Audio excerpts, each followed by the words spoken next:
She has completed a BHMS and MD Homeopathy from Abhin Chandra Homeopathic Medical College and Hospital, Bhubaneswar, Odisha, and is currently pursuing PhD in Public Health from Amity University, Noida. Dr. Varnasi has played a key role in the development of standard treatment guidelines in homeopathy, in the system disorders, homeopathy science of gentle healing, and the scientific framework in homeopathy. She is also actively contributing to the formulation of SDGs by the Ayush vertical at the Directorate General of Health Services, and has coordinated guidelines on musculoskeletal disorders and metabolic disorders. Her scholarly contributions include monographs on diabetes mellitus, lymphatic filariasis, and the homeopathic materia medica of Indian drugs, published by CCRH. She has presented over 30 scientific papers at national and international conferences and has authored and co-authored more than 44 publications in peer-reviewed journals.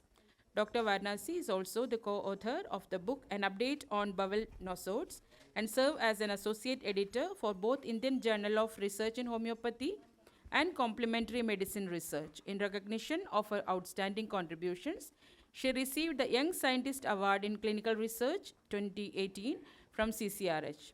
Dr. Varnasi's passion for advancing homeopathy and integrating it with evidence-based healthcare continues to guide her impactful research and leadership in the field. Over to you, ma'am. Thank you so much, Dr. Deepa, for your kind words and introduction. In the pre-lunch session, we heard about two metabolic disorders, that is gout and obesity, wherein many things are covered, because this is a session or a modular training for metabolic disorders, where the causes, either it is modifiable or non-modifiable risk factors, both are common for all the metabolic disorders. It is not specific for dyslipidemia or gout or obesity. So what Dr. Divya has covered in the pre-lunch session, many things can be also read here in these SDGs. And Dr. Raghu, as he told in the morning session, how these SDGs were conceptualized. We all know, as a homeopath, and if anyone is much interested for publishing or knowing the literature, the evidence basis for homeopathy in these type of conditions, they must understand that the limitations are there in terms of publications, in terms of evidences. The medical officers, the faculties from the colleges who are here today, they very well know, they have outstanding clinical practice experiences, but in the policy level, what happens? Usually, the things which we speak are not well appreciated unless it is well documented. But with whatever evidence we have till date, since the essence of publication documentation came to knowledge, we have all gathered in this document on dyslipidemia and all other conditions also. So based on that, we have tried to conceptualize in a very specific, as per the directions of DGHS, Ayush vertical DGHS, to showcase, because whatever experiences in the morning we were hearing from all of you, the gaps, the possibilities, the difficulties at the ground level while implementing these SDGs, in terms of training, in terms of practice, in terms of investigations, in terms of medicines which is being available at that ground level. If it is level 1, level 2, level 3, whatever difficulties you said, yes, it is very true, and there are gaps, and this SDGs training is evolving day in, day out, because recently, last year only, these SDGs on musculoskeletal disorders were developed, and in the month of May 2024, training was given, and many faces I can see who have come in the last training also. So I had a fortunate, you may say, to interact with some of the officers, some of the medical officer or faculty here, just because I am, you may say, I am very close to this development. I always are eager to know what is the feedback, how it is taken at the ground level. So I was talking to one of the doctors sitting there from Karnataka. So he was sharing his experiences. So can you tell how it was useful on musculoskeletal disorders? why I am creating a platform to again re-emphasize the importance of these SDGs to you. Please, Yeah, sir. thank you, madam. I was discussing with madam. She was eager to know what were the outcomes.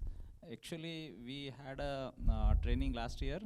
You know that musculoskeletal disorders, though the conditions are very common, and we come across with many cases like OA, RA, adhesive capsulitis.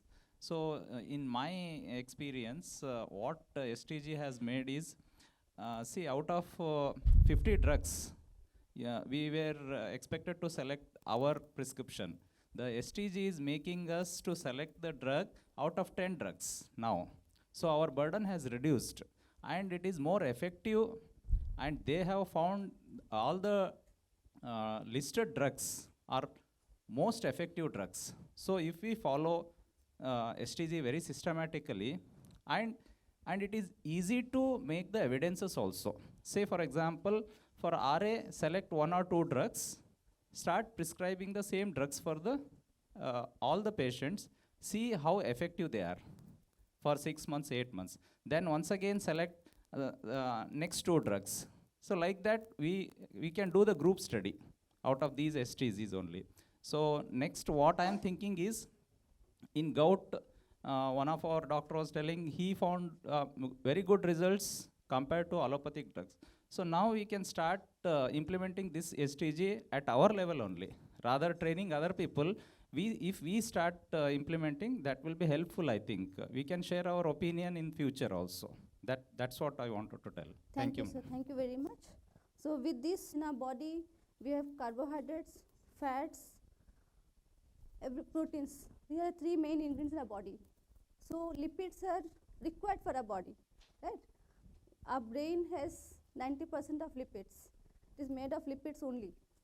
But why we talk of dyslipidemia? Because the standards which have been prescribed by a body, that these are the fixed levels.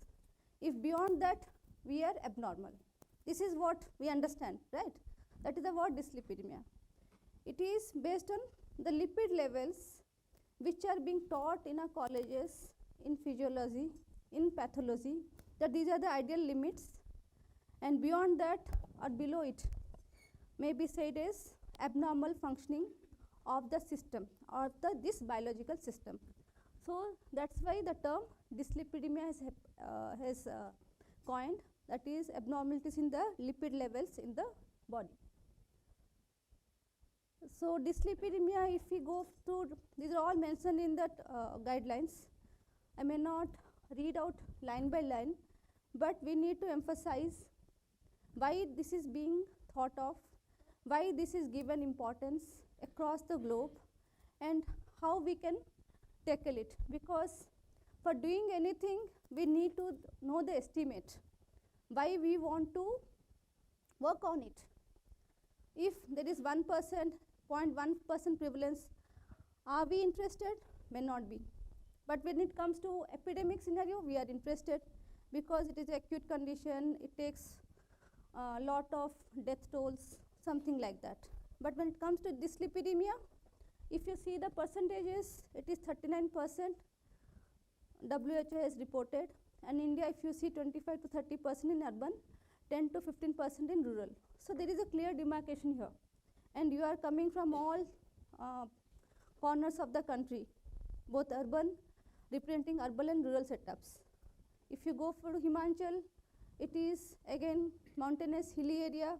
There may not be so much dyslipidemic when it comes to a area where it is what I say is land or not hilly area, because the working style, the physical activity which we do also depends on these abnormalities. Some may be genetic, yes, there are genetic also, family history is there, which is a non-modifiable risk factor. But when it comes to modifiable risk factor, the urban, the prevalence, if we talk of, the urban has more dyslipidemic levels than the rural. And what type of cholesterols? Because in our body, again, we have different type of cholesterols. good cholesterols and bad cholesterols. And if we talk of good cholesterol, it is one only. Which is a good cholesterol? HDL. What is full form of HDL? High density lipoprotein, right. And what are the bad cholesterols? LDL, triglyceride, total cholesterol if we talk. So these all are bad cholesterols. And as per the National Cholesterol Education Program, it is a program which throws guidelines on these type of levels. If we go through that document, they always focus on LDL cholesterol, which is not reflective of India, but as international guidelines, we follow this for all standard monitoring. So LDL cholesterol is the strongest contributor for atherosclerotic cardiovascular disease or CVD.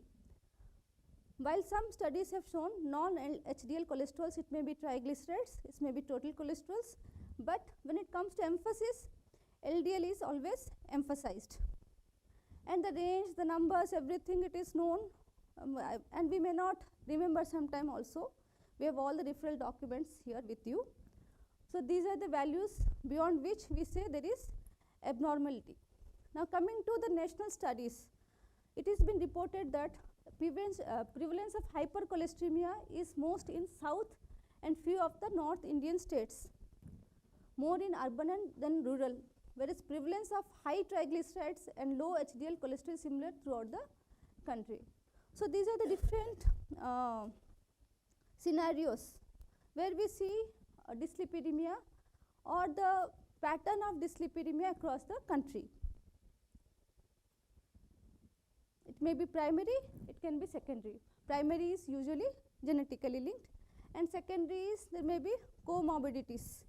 There are several comorbidities which already been described in the earlier session. It can be said as obesity, it can be some other conditions which may lead to type of secondary dyslipidemia mainly due to lifestyle challenges. Because some of the doctors also say lifestyle myism, because there are so many myisms coming up apart from psoriasis, syphilis, psychosis or tuberculosis as said by Hahnemann and others. But nowadays there are many other myisms being enlisted, right? It is lifestyle myism, it is cancer myism, many other myisms, and number of doctors and number of myisms. So lifestyle is the biggest problem in India. Obesity, lack of physical activity, unhealthy food habits, alcohol intake, smoking, so on and so forth. So these are the things which provoke, which bring changes in the lipid levels in our body, thus leading to dyslipidemia. Again, this is a dyslipidemia. Okay? Dyslipidemia is a sign. We may not symptom also, but again it is rooted to many things. If you lab findings, we can tell it is dyslipidemia. But when it comes to symptoms or appearance, there can be many things. Phenotype 1, phenotype 2b, phenotype 3, phenotype 4, these are again classification based on the cholesterol levels. Like LDL cholesterol abnormality will have a total cholesterol concentration greater than 90th percentile and possible apolipoprotein B greater than 90th percentile. So these are the various statistical parameters which has been identified and reported in standard test books, standard literature, which classifies dyslipidemia in this manner: phenotype 1, phenotype 2b, phenotype 2a, 3, 4 and 5. This is again linked to types of lipids. In phenotype 1, it is chylomicrons and will result in triglyceride greater than 99 percentile. 2a, if we talk of LDL cholesterol. 2b, if we talk of it is LDL and VLDL cholesterol. 3, if we talk of VLDL remnants and chylomicrons. Phenotype 4, this we need to just understand. It may not be required we remember everything, but when we don't see, when we see patients or when we see the reports, we may try to segregate based on these phenotypes, but it is not always to remember and like a student recall and by heart. Just it is a gross understanding how recently the things are coming up and what are being reported in the studies, textbooks, everything.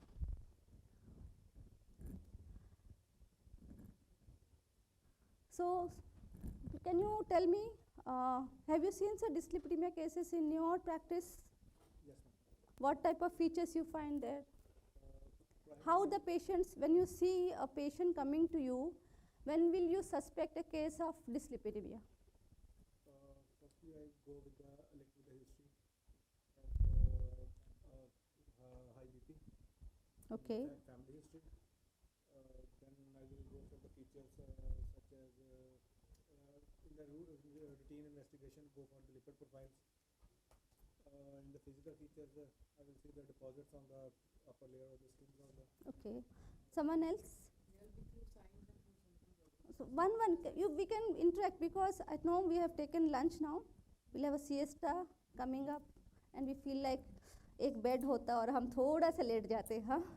So let us be interactive so that we come across this siesta feelings. तो एक symptom सब बता देंगे.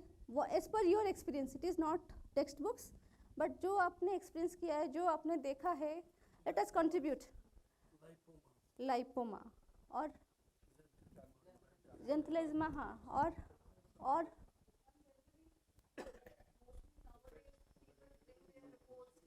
Okay, ठीक है, और क्या बोले? ट्रीटेड केसेस और एक पेशेंट आता है, आप सस्पेक्ट कैसे करोगे? ये तो पकड़ के आया पेशेंट, देखते ही सस्पेक्ट क्या करोगे? हाइपरटेंशन तो बीपी नाप के करोगे,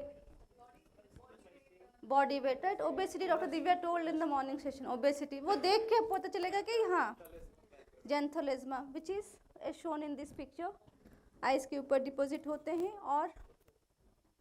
और क्या हो सकता है? एनी कार्डियोवास्कुलर डिजीज अगर एसोसिएटेड हो तो पेशेंट बोल रहा है मुझे डिस्नी, हाँ, और बिकॉज डिस्निया और dyspnea on least exertion, or so these are the common things which we come across when we see the patient of a patient with having dyslipidemia. But there are other things we can also think of, जैसे arcus senilis, which the picture you saw right now, graying or white ring around the eyes cornea, that is caused by cholesterol deposit in the corneal margin. Corneal margin में grey ring हो सकता है, white ring हो सकता है. This is very common, right? Xanthelasma is very common, but apart from this और क्या हो सकता है? Arcus senilis, this may be observed externally. Lipemia retinalis, milky appearance in the retinal vessels due to high blood triglyceride levels with blood vision. किसी को धुंधला दिखता है, एज्ड पीपल है, we think of mostly cataract, but उसके अलावा ये भी हो सकता है. Lipemia retinalis, lower limb ischemia, why it occurs, why lower limb ischemia occurs? Yes, lessen blood circulation. Raynaud's phenomena, it comes usually in the cold weather and also in the tips of the hands, fingers. But when Raynaud's, it may be due to atherosclerosis, poor circulation of the deep vein thrombosis, lack of blood supply or reduced supply of blood due to atherosclerosis, characterized by pain, cramping during physical activity and improves the by rest. This fifth है angina. Angina क्यों होता है? Numbering में गड़बड़ है. Angina, chest pain, right? This may B also the precursor of atherosclerosis, plaque in the heart, blockage of vessels and lead to angina, and transient ischemic attacks and strokes. And seventh is non-alcoholic fatty liver disease or metabolic dysfunction associated steatohepatitis or MASH. So NAFLD will be covered by Dr. Baidujo. So I am not emphasizing on this. So these are the various other presentations which may occur associated with dyslipidemia. And what is the differential diagnosis, इसमें और भी लिखा हुआ है. अगर dyslipidemia आता है, feature सबको लगा, you thought of suspected, because dyslipidemia never comes alone. वो अपने साथ साथी बंधु सब लेके आता है, right. Comorbid factors is must with dyslipidemia. Hypothyroid में भी हो सकता है, nephrotic syndrome, biliary obstruction, pregnancy में भी एलिवेटेड एससीजी, यूएसजी एब्डोमेन करना पड़ता, because when you in homeopathy if we talk of we have individualized prescription specific to each person, right, as per organ of medicine. But when it comes to conventional system, वो hypothyroid के लिए अलग से treat करेंगे, nephrotic syndrome के लिए अलग से ट्रीट करेंगे, ओबेसिटी के लिए कुछ और दवाई देंगे, वुलमेंस डिजीज के लिए कुछ और दे सकते हैं. So there are so many approaches which they use. Statins तो देते ही देते हैं, साथ में इतनी और सारी दवाइयाँ खानी पड़ती है उस पेशेंट को because of dyslipidemia and other comorbidities. So differential diagnosis is also equally important, क्योंकि कभी कभी हम बोलते हैं होम्योपैथी में with age there may be that एक मेडिसिन से नहीं हो पाता है, you give a constitutional medicine, लेकिन साथ में लगता है कि चलो कुछ मदर टिंचर दें टू मैनेज समथिंग एक्यूटली. जैसे आप यूरिनरी कैल्कुली ट्रीट करते हो, सिम्टोमेटिकली बर्बरिस आ गया आपका या लाइकोपोडियम आ गया, but do you prescribe lycopodium mother tincture? कोई प्रिस्क्राइब करते हैं? Hydrangea, that's what. So in this way we treat the patient based on their symptoms, based on their science and what all actual picture of the patient, focus to that patient. इसलिए differential diagnosis is always important for any disease condition, क्योंकि कभी कभी क्या होता है आज के date में there is also a evolving document on Ayush insurance. Insurance sector में भी अगर पेशेंट किसी इंश्योरेंस पैकेज लिया, थर्ड पार्टी असेसमेंट में TPA में अगर उस सबका डिफरेंशियल डायग्नोसिस कुछ भी आपने लिखा नहीं है, पेशेंट को क्लेम करने के लिए भी दिक्कत होगा. So for that also you need to understand this differential diagnosis. और किस लिए चाहिए डिफरेंशियल डायग्नोसिस? क्या हम पेशेंट को रिटेन कर सकते हैं? कितना दिन तक रिटेन कर सकते हैं? हम उसको सोच रहे हैं हाँ थोड़ा सा एसिडिटी है, कुछ नहीं, हल्का पेन है, but they may land into cardiac arrest also. So for this these differential diagnoses which is aligned in the books are very very important to understand, to differentiate, to see the urgency, क्या patient को हम रख सकते हैं prognosis के लिए भी, and किस लेवल ऑफ केयर में हम मैनेज करेंगे. लाइक आप सुबह बोल रहे थे ना, you are from Chhattisgarh, right? सुबह बोल रहे थे ना इतना दूर है डिस्ट्रिक्ट हॉस्पिटल, 150 किलोमीटर दूर है, 110 किलोमीटर्स. पेशेंट आएगा आपके पास, आप चाहते हो करने के लिए लेकिन कर नहीं सकते बिकॉज आप बंधे हुए हो. There are ethical issues. Patient को कुछ हो जाता है, गले में कौन घंटी बांधेगा? हाँ, who is taking care of that?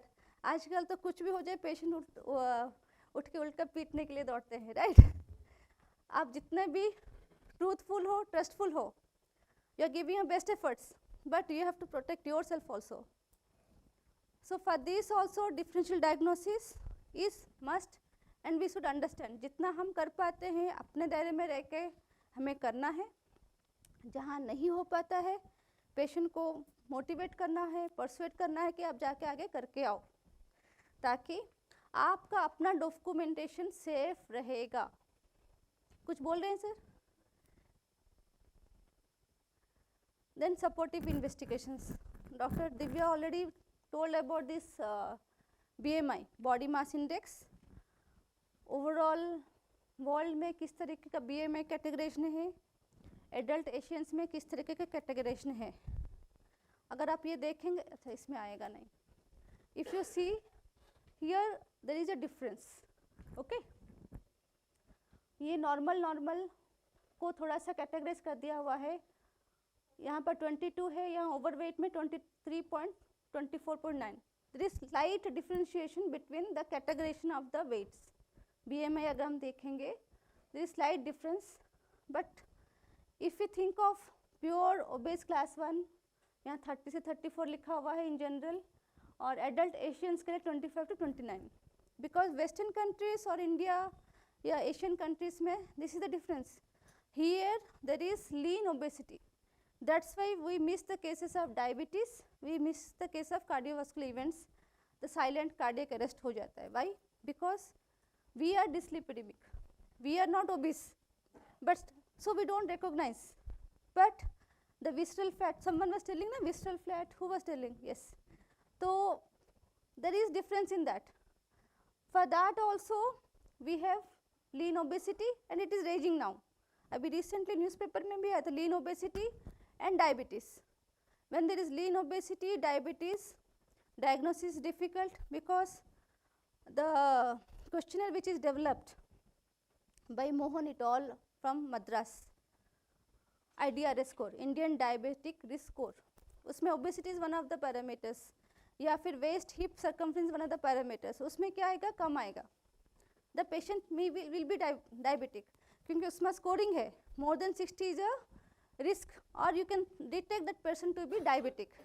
But when it is lean obese or lean लेकिन diabetic है, you can miss a case detecting that case to be a diabetic. Similarly, this obesity classification adult Asians के लिए little different किया गया है. So these are the various investigations. You know all the investigations. First line में क्या करना है, second line में क्या करना है. So these are the listed investigations. Waist hip ratio, waist अच्छा waist circumference कैसे नापते हैं? How do you measure waist circumference? कोई बोलना चाहेगा? Umbilicus, no. Yes, correct. Iliac crest से वहाँ पर टेप रखेंगे, that is waist, and hip is the largest protuberance of the hip, वहाँ पर रख के रखेंगे weight, hip ratio, waist hip ratio वहाँ देखा जाता है. It is not umbilicus. So please rectify whenever you measure the things. Waist hip ratio is measured like this.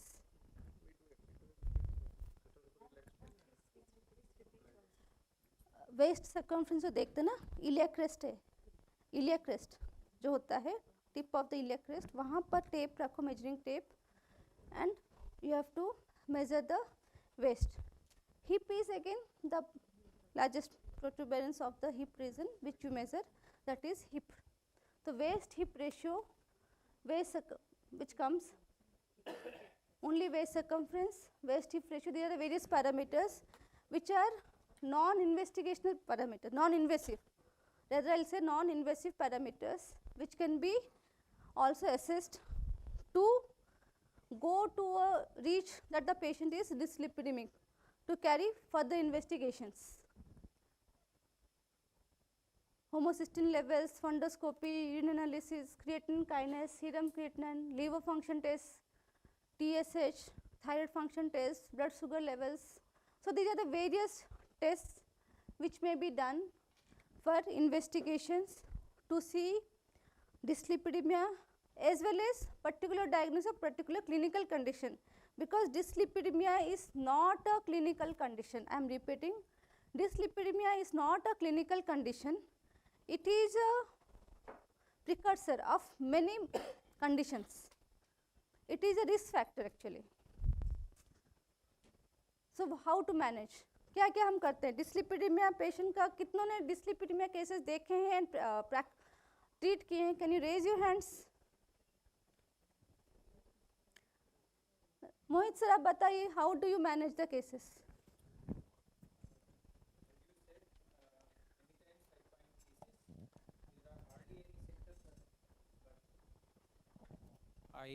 I suspect dyslipidemia first of all when I see presence of risk factor during history. If patient is smoker, if he is having a high stressful job, if he is diabetic and diabetes is not under control, now he has diabetes, but even if he is non-diabetic, he is smoker, takes alcohol, I would definitely go for a lipid profile. Lipid profile. Yeah. When dyslipidemia is diagnosed, I first try to remove the modifiable risk factor. Then I also, when I find that there is some adjustment needed in the lifestyle, I advise a So what person. type of lifestyle modifications you suggest or advise to your patients? I advise them because more towards the physical activity. I do urge them to do physical activity, even if they are not getting enough opportunity to do so. I advise them to look out for certain measures like avoidance of lifts, using of staircase instead of lifts. Then I do advise some dietary modification. Then, depending upon the symptom, and symptoms are less. Symptoms are mainly of comorbid conditions and attributes of physical constitution. Constitution. Then, on the basis of these things, I do prescribe. But the treatment is multi-pronged. That is Yes. lifestyle modification, avoidance of risk factor, and medication. Medication. Anyone else want to join him? और किसने हाथ उठाया था?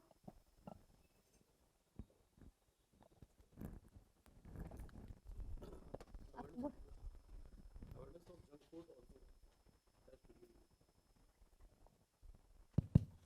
Awareness of junk food is also, जैसे आजकल हम लोग देखते हैं यंग जनरेशन भी काफ़ी हो रहा है, तो उस पर हम लोग को डाइट्स पे ज़्यादा फोकस करना चाहिए कि इसमें क्या ले रहे हैं, खान पान का कैसा व्यवहार है, उस पर भी. So it comes under modifiable risk factors. Praveen sir बताइए. Thank you. First of all, we should go for his daily routine, how his daily routine and daily dietary habits.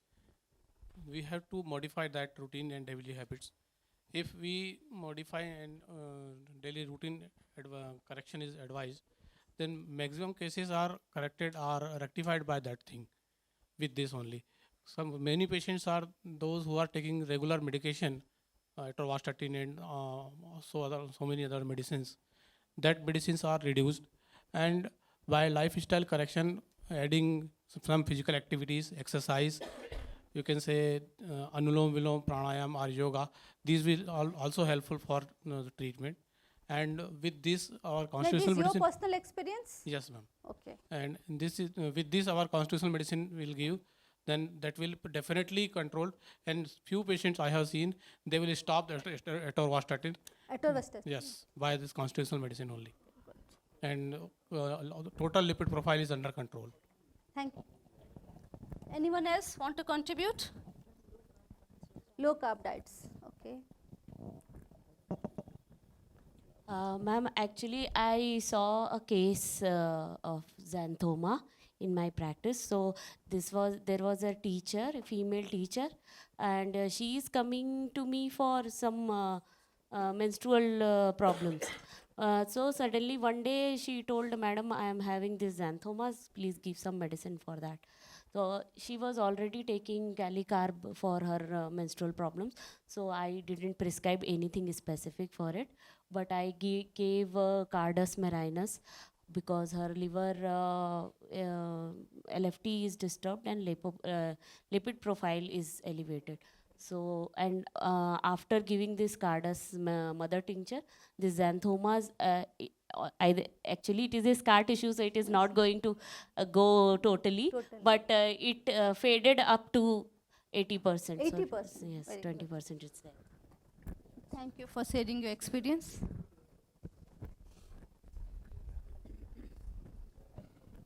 First of all, I'd appreciate all the medical officers who are undertaking this particular dyslipidemia. Strictly speaking, as per my experience, where I have saw majority of the cases, because as Dr. So rightly you are said, from, so please. I'm from Andhra Pradesh, Dr. P. Shakir Hussain. Yes.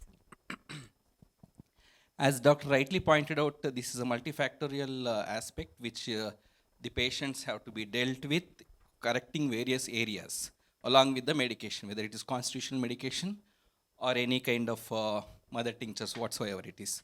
But this is one of the challenging aspect as we are discussing about this particular thing, rather than looking at the success rate.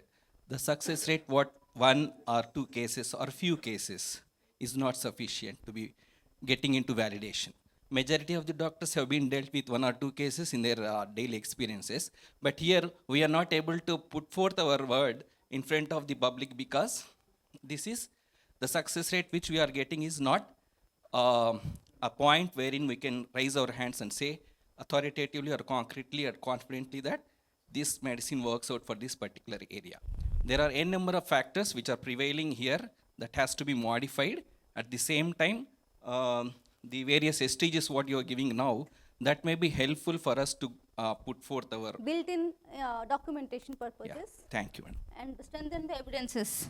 You are right, sir, because as I told in my initial statements also, the evidences till now are less. Because if we compare to modern system of medicine, their publications, their statins, some kind like that, ours is very less. If we go for, because today I may not discuss very lengthy because I have been given half an hour, so I want to try to cover up. Acha, theek hai. So I want to cover up. So what I want to tell is, I'm audible to everyone, right? Okay. So what I want to tell is, you people have lot of experiences as a medical officers, as a faculty, as a professionals. But where is the documentation? CCRH is a research body, right? With some 100 doctors, research officers, trying to build evidence in a very systematic way in terms of trials. But what about others? We have 3 lakh homeopathic doctors in India. What we are doing? I think everyone has their moral values, something towards profession. So when you have success stories, I would request all of you, invite you, document it properly and try to publish, let it come to the forum. So that what sir was telling, we have meager of evidence that can be strengthened. This is out of the way, not it is part of the STG training, but I will ask that yes, your point is right, everyone should work collectively to bring out more evidence. So these are the red flags, because every case is not our cup of tea. We cannot treat each and every case, especially a condition like dyslipidemia with so many factors, mainly cardiovascular factors. So this needs multidisciplinary approach, multi-pronged approach, and all factors should be considered. एक obese patient है, एक cardiac patient है with 25% ejection flow, क्या उसको आप run करने के लिए बोल सकते हो? Yes or no? No. क्या आप उसको सीढ़ियाँ चढ़ने के लिए 6 मंजिल बोल सकते हो? No. So it is all individualized approaches. That's why we have to be sensitive enough कि हम किस केस को किस तरीके से ट्रीटमेंट कराना चाहते हैं. Some are low risk exercises, some are high risk exercises. Yoga may be said as low risk. If a person does yoga systematically with proper homeopathic medicine prescribed based on principles of homeopathy, we can minimize his number of pills also, because these type of conditions require polypharmacy, not homeopathic polypharmacy, usual polypharmacy, right? This diabetes है 2 दवाइयाँ, hypertension है 2 दवाइयाँ, साथ में kidney problem है और 2 दवाइयाँ. सो कल मैं किसी से बात कर बोले मैं 15 दवाइयाँ खाता हूँ, 1 मुट्ठी पर डे ट्वाइस. मैं तो सुन के थक गई, मैं नहीं, मैं होम्योपैथी अच्छा. So this is the what we need to sensitise, we need to organise, we need to enhance our knowledge and patients knowledge also. So what are the red flags? हम किस तरह के पेशेंट्स को treat कर सकते हैं और किसको नहीं. जिसको नहीं करना है that is been highlighted in this text book. Early age onset for coronary artery disease in self or in family, recurrent vascular events and atherosclerotic cardiovascular diseases, clinical evidence of CVD, atherosclerotic disease in other vascular beds, heterozygous familial hypercholesteremia with ACVD. Almost all are related to cardiovascular because it is a very sensitive and high risk area. अगर you have to assess the case very closely, सारे points को touch करोगे, assess करोगे, then you think of some management. So PSM में बहुत अच्छे से लिखा हुआ principles of management, primordial prevention, primary, secondary and tertiary. This comes under secondary and tertiary prevention. But primarily क्या है, primordial क्या है? Primordial is we know about the disease, we want to prevent it now, and that comes at very early stage. That's why the standard textbooks or literature prescribes by age of 20, a adult should be tested for lipid levels every 5 years to prevent. उसके बाद एक disease आया उस हिसाब से manage करोगे, 2 disease आए उस हिसाब से मैनेज करोगे. So this way the prevention can be done. So screening for dyslipidemia regularly, especially for people with family history and other risk factors, should be done as early as 20 years, every 4 to 6 years for adults and every 2 years for children and adolescents. Because children को tap करेंगे, बड़े होंगे, अच्छे से रहेंगे, healthy रहेंगे, and many things can be prevented. क्योंकि आजकल because of western food, junk food, we get more of obesity, childhood obesity. उनको ठीक नहीं करेंगे तो वो क्या करेंगे बड़े होके. So it is required early screening and early lipid profile testing every 2 years. Adopting healthy lifestyle, we all know, maintaining healthy weight and body mass index, quitting smoking, quitting alcohol, ये सब कहने के लिए बहुत अच्छा लगता है. यहाँ जितने भी कोई भी स्मोक कर रहे हैं उनसे पूछो how much they tackle struggle with themselves to quit. कुछ भी स्ट्रेस है चलो एक ले लेते हैं, एक तो पेग लें, साथ के साथ बैठ के और 2, 3, 4, 5, you don't know the number N, right. So this is behavioural modification which is part of a doctor. उनको एम्फोसाइज कराना, मोटिवेट कराना. It is not a one day, this Rome is not built in a day. ये भी वैसा ही है. So you can not tell हाँ भैया छोड़ दे, तो ही विल नॉट डू. क्योंकि so many stresses are there in our life. As a doctor we don't think that we don't have stress. नहीं, हमारे पास है ना, सबके पास है. But how we are managing the stress, patient को कैसे अंडरस्टैंड कराते हैं, बार बार मोटिवेट कराते हैं to quit alcohol, to quit smoking, that is your forte. Once patient वो सब कंट्रोल में ले आता है तो definitely many things will be managed. Comorbidity such as diabetes, hypertension, hypothyroid, chronic kidney disease, liver disease. So it is a multi-headed घोड़ा ना. रावण ही बोल लो, dyslipidemia Ravan with multi heads, हाँ, multi-headed disease. So this all has to be taken care of during the management, prevention and treatment as well. This is the common yoga protocol. Everyone should do it and make others do.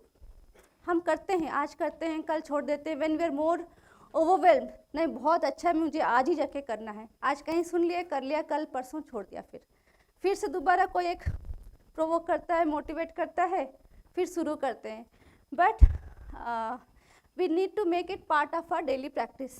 जब हम करेंगे तब patient को on the spot, at the clinic, at the dispensary level, we can ask them to do. जब हम बिल्कुल नहीं करेंगे, हमें पता भी नहीं चलेगा ताड़ासन क्या है, वृक्षासन क्या है, उत्तरासन क्या है, तो we can not do that. बिना प्रैक्टिस के कर सकते हैं sir. Bryonia first year student पढ़ता है, 4th ईयर स्टूडेंट भी पढ़ता है, प्रैक्टिस में भी पढ़ता है. फर्स्ट ईयर पढ़ता है, बार बार पढ़ के बोलता है कि हाँ थर्स्टी है, आई रिमेंबर. 4th ईयर में ठीक है, जब प्रैक्टिशनर बन जाता है उसको पढ़ने की जरूरत नहीं है, because he has practised, he has implemented in his practice. Likewise, ये आसना please try to do yourself. Padahasta आजकल it is rampant, there is no need to teach yoga. Government of India ने इतना इसको पुश किया है, कैंपेन किया है इसके बारे में. सो everyone knows, understands some of the common yogasanas. पहले हम इसका उच्चारण भी नहीं कर पाते थे, अभी कर पाते हैं. पढ़ के सुन के वेरियस प्लेटफॉर्म्स में we are able to do it. But we need to practice it. अभी सुन रहे हैं, कान तक गया है, लेकिन अपने अंदर नहीं गया है, तो वो अंदर जाने की ज़रूरत है. हाँ, जब हम ये कर लें, पेशेंट को भी हम मोटिवेट कर सकते हैं. 2 चीज़ें हैं, एक एक करके मोटिवेट करना, दूसरा खाली बोलना. कौन सा इम्पैक्टफुल होगा? करके करना इम्पैक्टफुल रहेगा, right? So we need to, हाँ, regularity is more important. So these are the common yoga protocols which is written here and it is vetted by yoga experts only. हमने कुछ बना के दिया था, फिर योगा वालों को भेजा गया. Every book in this part has been vetted by experts at state level, national level. उस तरीके से ये बना हुआ है.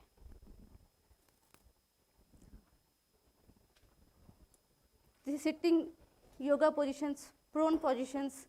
फिर उसके बाद breathing exercises, anulom vilom, bhramari, sheetala pranayama. So these all things have to be taken care of. Yes, see these are the static asanas और breathing exercises.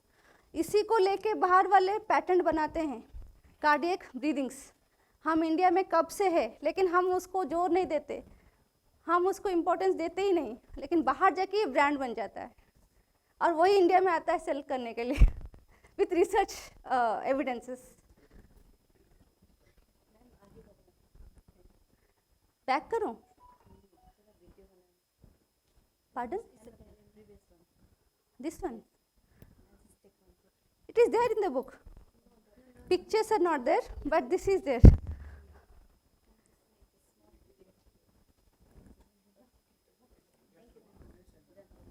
I'll skip. Proceed. So this is breathing exercises which we should do, practice daily and teach the patients to do also. हाँ? Back करूं?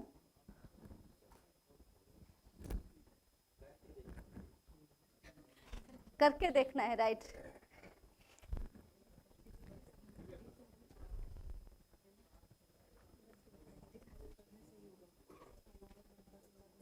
कितने लोग योगा करते हैं बताइए? Daily करते हैं? अच्छा, डेली कितने करते हैं? हाथ उठाओ. 1, 2, 5 दिन करते हो? हाथ उठाओ ना, फिर पूरा उठाओ. जो हफ्ते में 1 दिन करते हैं वो भी कम है. जो हफ्ते में 3 दिन करते हैं, आधा तो हाथ उठा लो. हाँ, मैं इतने में आऊँगी. कभी मन करा करती हूँ, कभी मन करे नहीं करती हूँ. तो आया मैं मांगी हूँ. जो करते नहीं हो हाथ उठाओ. देखो सो कौन? शवासन. हाँ, ये अच्छा है, ये अच्छा है. हाँ, जून 21 सुखासन और शवासन, राइट.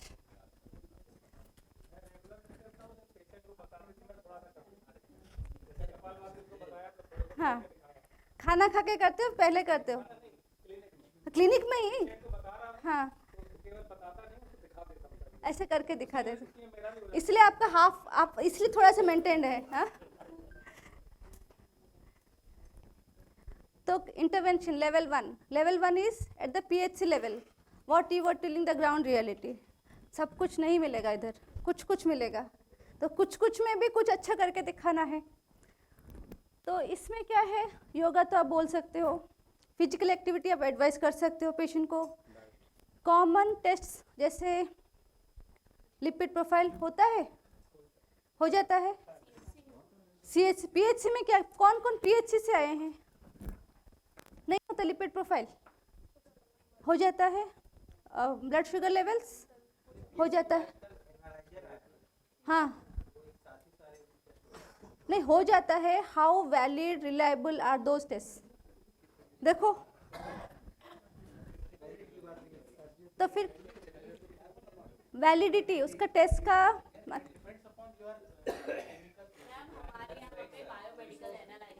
हाँ, रिलाई नहीं कर सकते.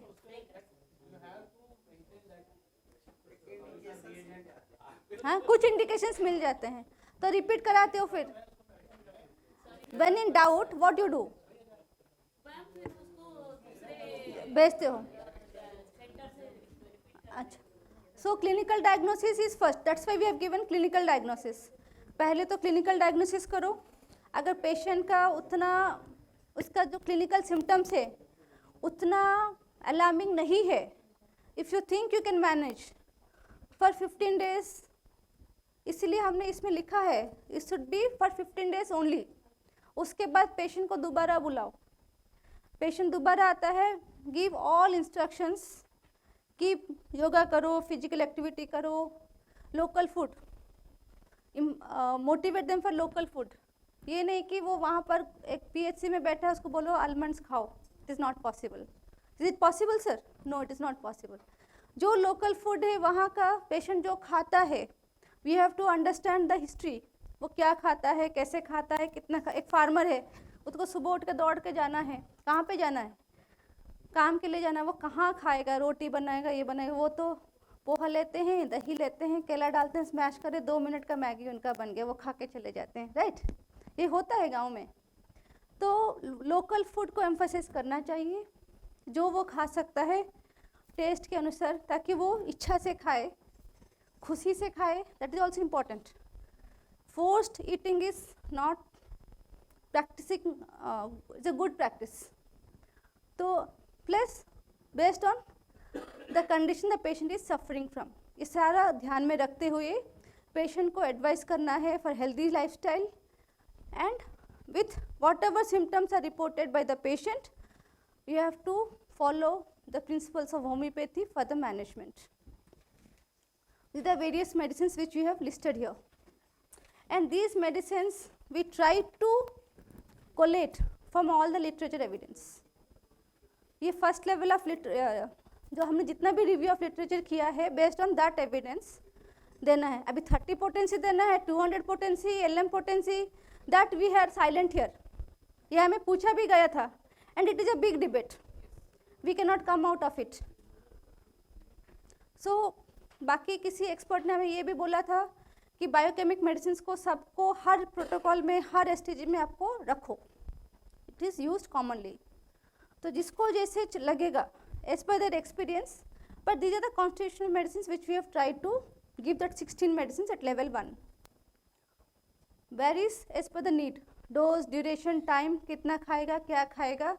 And some mother tinctures also we have mentioned knowingly, because we understand dyslipidemia comes with lot of comorbidities, and sometimes these mother tinctures are essential also. But you should ensure that these mother tinctures are not prescribed too long. 15 दिन दिया, देखो. We don't know, because long term studies are not done on these mother tinctures. 1 महीने के लिए study हुआ, 2 महीनों के लिए हुआ, चूहे पे हुआ. ठीक है, तो उसको कितना आप एक्स्ट्रापोलेट कर लोगे, we don't know. So be cautious in prescribing the mother tinctures. जैसे 10 ड्रॉप दे रहे हो, 20 ड्रॉप्स दे रहे हो, depending on the condition of the patient. Titrated dose दे रहे हो. इट ऑलवेज वाइज 15 दिन दो, 15 दिन ना दो, 1 महीने बाद रिपीट द टेस्ट. क्योंकि अगर आपके डिस्पेंसरी में होता है तो you should take that chance of repeating the test. Then again you prescribe. So in this way we can modulate. क्योंकि एलोपैथी में फिक्स डोज है, हमारे यहाँ नहीं है. So we have to modulate the doses based on the outcomes of the patient which we are treating and your clinical experience. That's why we are practitioners. They are doctors, we are practitioners. हाँ. So do's and don'ts we all know, because this knowingly, this is not there in the book.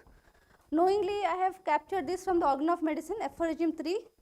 Knowledge of disease, knowledge of the patient, drug knowledge to disease knowledge. This is the fundamental aspect. And second is indisposition.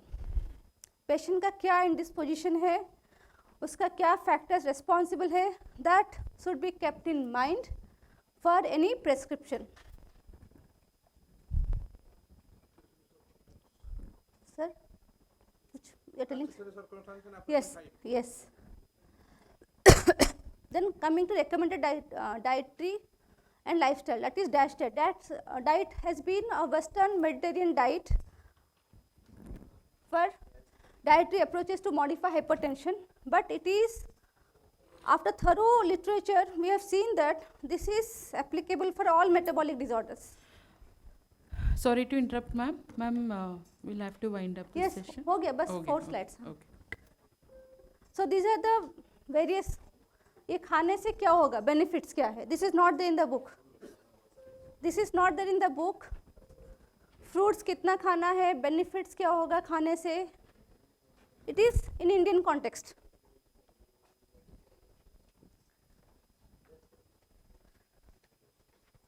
क्योंकि उसमें 8 to 10 servings दिया हुआ है western diet. हम इतना नहीं खा सकते, हम 3 बार ही खाते हैं, 2 बार चाय पीते हैं.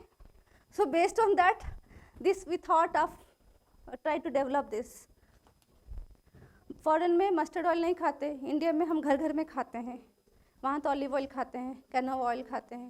So based on Indian culture हम क्या कर सकते हैं. पेशेंट को आप नहीं बोल सकते ऑलिव ऑयल खाओ, इट इज़ नेवर पॉसिबल. सस्ता क्या बोलते हैं उसको, टिकाऊ. सस्ता सुंदर टिकाऊ योजना चाहिए हमारे लिए. मील्स क्या खा सकते हैं, ब्रेकफास्ट में क्या सकते हैं. 1 रोटी इज़ 1 सर्विंग, तो 2 रोटी खाना है, आधा कटोरी चावल खाना है, लो फैट डाइट खाना है. So these are the various modalities which can be thought of when we are giving lifestyle modifications. जैसे ये रहा, एक फुल्का खाओ, चपाती खाओ, half cup cooked brown rice खाओ, मिलेट्स खाओ. आज सुपर फूड मिलेट्स कोई बोल रहे थे सुबह ही ना, सुपर फूड. उस हिसाब से you can modulate. So these are the various dietary changes which can think of when prescribing to the patient. These are the restricted diet we all know. I'll skip this slide. Then after 14 days you have to follow. In case you think it is not manageable, you refer the case to level 2. Level 2 में वही investigations, further higher investigations होता है, it's obvious. उसके साथ whatever recommended lifestyle तो change नहीं होगा, habits change करवाना पड़ेगा. साइकोलॉजिकल इम्बैलेंस अगर है पेशेंट का, एबनॉर्मल है, तो you have to refer further. Any other red signs है तो you have to refer further.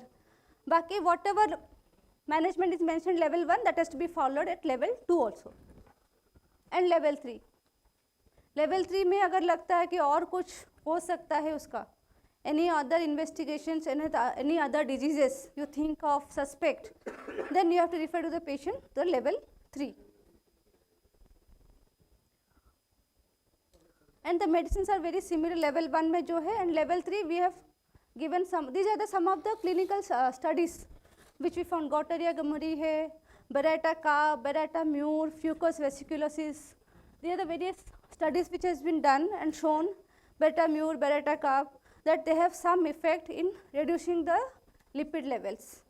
Just to showcase and emphasize that homeopathy में कुछ evidence है और generate करने की ज़रूरत है.